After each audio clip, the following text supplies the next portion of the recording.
Used to be a time when the average young working class guy in the United States or elsewhere could walk into a Harley Davidson dealer, maybe some mom and pop shop, and ride out on a brand new American built machine. Sure, that machine may have been more expensive than his Japanese competitors and not as fast or reliable, but it looked and sounded better, was built in the United States, and made you part of a community of folks who would help you out if you broke down on the side of the road, which you tended to do back then. Fast forward a few decades and the new machines are a whole lot more reliable. The community is still there, but now consists of mostly older riders who have a whole lot of bank, and the mom and pop shops have been replaced by enormous glass castles designed and styled to move as much product and merch at the greatest margins as possible. The least expensive Harley Davidson now costs $13,500 plus dealer markups, accessories and taxes, and the dealership will be sure to offer you a high interest loan to finance that bad boy, then try to convince you to upgrade it to a far more expensive machine every time you return. How did it come to this? In this video, we'll take a look at the illustrious history of the Harley Davidson Motor Company, its ups, downs, and its attempt to become a premium motorcycle brand. Will this move bring in massive profits, or will it result in a tailspin of ever-shrinking customer base and market share? Stick around, and if you're enjoying the content, please consider subscribing, liking the video, and sharing it with someone who would find it interesting.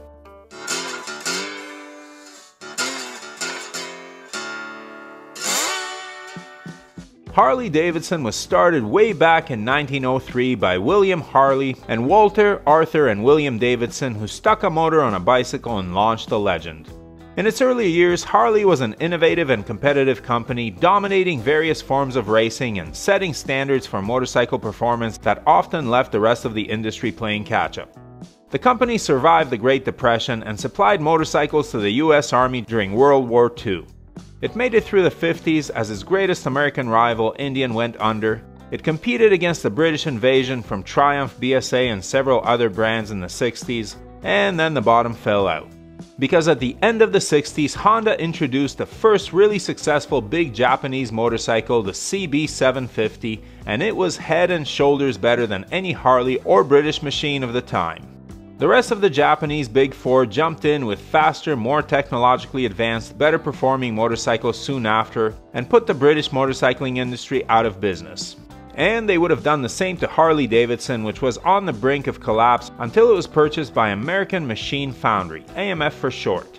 AMF fired a good chunk of the workforce and tried streamlining production, which only led to quality control issues and is largely responsible for Harley's reputation for poor reliability.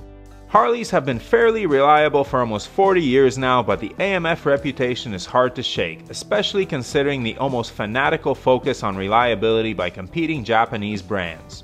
AMF did not improve the bikes or their performance, and no new models were introduced. They just tried to squeeze the maximum profit out of a popular brand name. They might have eventually killed Harley if not for Willie G. Davidson and a team of investors who bought the company from AMF in 1981 and had a proper go at reviving it. They improved quality control, brought in the Softail and the Evo engine, which was much better than the outgoing Shovelhead, and asked the US government to slap high tariffs on foreign big bikes to give them an unfair market advantage. Uncle Ronnie obliged, and Harley clawed its way back to profitability. But here's where the story takes a turn, because the company did not choose to refocus on innovation and performance. The 80s were a time where the American automotive and motorcycle industry was taking a beating, especially from the Japanese, who were out innovating domestic brands and beating them on value. And while some American companies chose to fight fire with fire, Harley Davidson never made a serious attempt to run with the Japanese competition. There was some work on a V4 engine at one point, but that was soon scrapped in favor of a better strategy. If you can't beat them, ignore them. Literally, act like they don't exist. Create your own universe. In the Harleyverse, your choice of motorcycles was between the Sportster, the FXR, the Softail, or a touring model. So get one and welcome to the club. And if you get one of them sewing machines from Japan, you ain't in the club. Buy American, support our workers, and eat some apple pie, yada yada. And boy did it work. The stars aligned, the 90s came, the Terminator kicked some ass on his fat boy, and the boomers hit their peak earning and spending years. That's a huge cohort of guys and some girls who had decent paying jobs. There were still plenty of those for younger people in 1990. These folks were largely stuck indoors and wanted to head out on the weekends, blow off steam, see some cool places, and let's face it, play outlaw.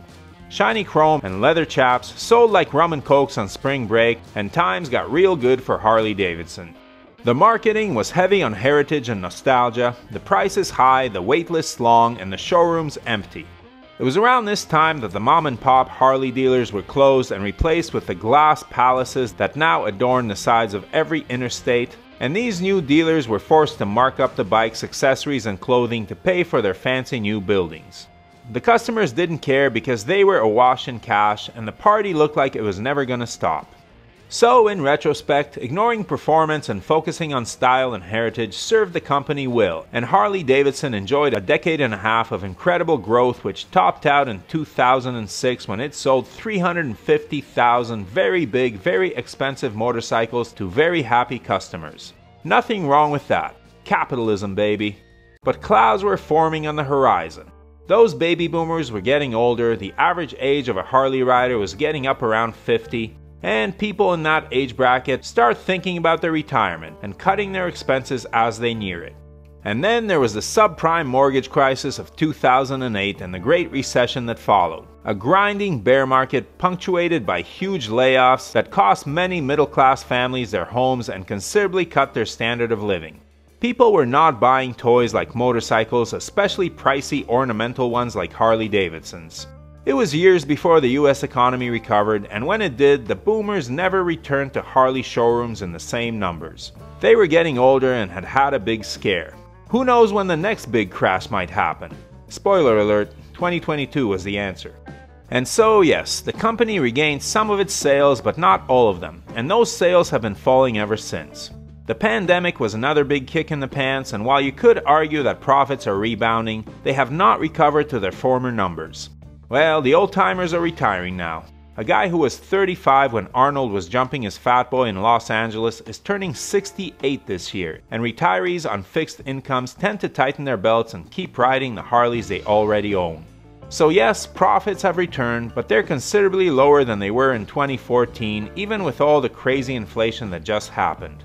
And while under CEO Matt Levatich an attempt was made at innovating, Levatich was pushed out and replaced by Johan Zeist, who put the brakes on some of the new, more modern models and considerably streamlined the company while telling everyone that he would turn Harley Davidson into a premium brand. And yes, that was necessary over the last few years as sales tanked and factories were closed due to the pandemic. But here's the real troubling thing for the Harley Davidson brand. In response to the teetering economy, the Federal Reserve threw $6 trillion into the US market. That's trillion with a T. More stimulus than at any other time in the last 75 years. Stocks soared, so did crypto, real estate prices went through the roof, and luxury brands enjoyed a pretty serious boon. Just look at Tesla sales and valuations. If Harley Davidson is indeed a premium brand, profits should have been through the roof, but they weren't. First, they were down severely, and then they recovered to okay levels. This should be a clue that Harley's customer base is shrinking as the people most into the bikes head into their golden years. And now the economy is tanking again, and Harley has not done much to attract younger customers. Premium brands don't do well in tough economic times, but when they don't make a killing in a market bubble like we had in 2020 and 2021, trouble is afoot. And now the company is very busy trying to get rid of the last vestiges of affordability it had remaining.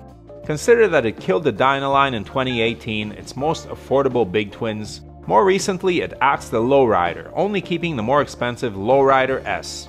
The Electroglide Standard, the most affordable bagger, bit the dust last year. So did the Sport Glide Mini Bagger, to be replaced by the much more expensive Lowrider ST. This year, the Evo Sportsters are gone, replaced by the Rev Max Sportsters, the least expensive of which cost $13,500 US. Add dealer fees, taxes, and a couple of overpriced accessories, and you're pushing 18 G's out the door. Oh yeah, and the standard Road King is toast, leaving us only with the pricier Road King Special. The standard model looked better to me. Finally, this year the Moco brought back the Breakout, a bike that never sold that well in the States. Harley stuck a bigger motor in it and is charging $21,000 MSRP. That's mid to high 20s out the door. As for its best-selling bikes, the baggers, you now have a choice of the expensive base models, the more expensive specials, the yet more expensive STs, and the astronomically expensive CVOs. Yes, the more expensive the bike, the larger the margin and the greater the profit per unit sold. But with the customer base in freefall, units sold are going to keep taking a hit over the next few years. There are no bikes aimed at getting the younger rider into the showroom, and that's a problem.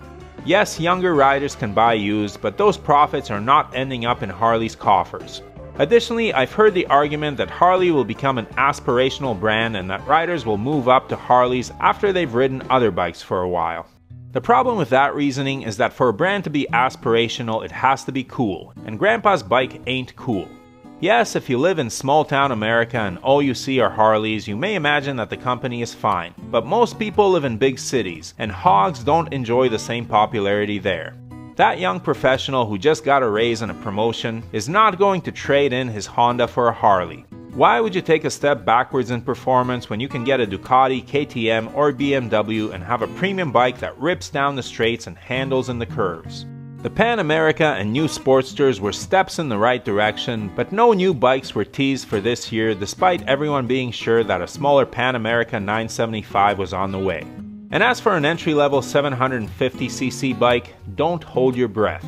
So while I'm not one to call for Harley Davidson's demise, I am predicting that the company will undergo a significant contraction in sales and profits over the next decade. And that makes me sad.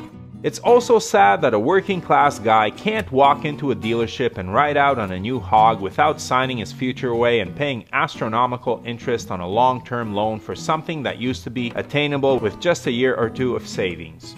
It's the average American who stuck by Harley through the dark days of the 60s, 70s, and 80s, bought that AMF shovelhead instead of the sparkling new CB750, and had to put a pan under it when he parked it to catch the leaking oil that deserves a break. But that type of guy is no longer welcome in the Harley dealership because he can't afford a $100 t-shirt. Be careful what you wish for, Harley Davidson. Premium brands fall in and out of fashion quickly, and big shiny heavy bikes are in the process of falling out of it. The rich customers you so covet will move over to Ducati or KTM at the drop of a hat if they perceive those brands to be cooler, and your market share will continue to dwindle. This doesn't make me happy. I, for one, wish for the return of manufacturing to North America. Those were good jobs, but they're being lost, if not overseas then to robotics. When the robots come, it won't matter where the bikes are made, or rather assembled. So has Harley Davidson betrayed its customers? Yes, way back in the 90s. But back then it made sense to move to this business model. The company could do no wrong and the bikes and t-shirts sold no matter what. Now, not so much, and in the future, I'll guess even less. So here's my prediction. In 10 years, Harley Davidson will be selling half the bikes they do now, and the number will be shrinking every year, as will the company's profits. The boomers will be aging out of riding, the rebel image will be history, and the Gen Xers, a pretty small cohort, will be trying to pick between Harley, BMW, Ducati, KTM, and Triumph for their next bike. And the Harleys will be the slowest and heaviest of the bunch. Eventually, Harley Davidson will become a niche boutique brand surfing on its glorious past. Oh wait, that's happening already. Oh well. When internal combustion engines are outlawed, it'll all be over anyways. Depressing. So what do you think? Do you agree, or am I full of it? What could Harley Davidson do to stay relevant in tomorrow's market? I'd love to hear your opinions about this subject in the comments below. Thanks for watching, and I hope you have a good year riding whichever brand of motorcycle turns your crank. Feel free to share what brand that is in the comments as well. I like my Yamaha and my wife likes her Honda. Ride safe out there.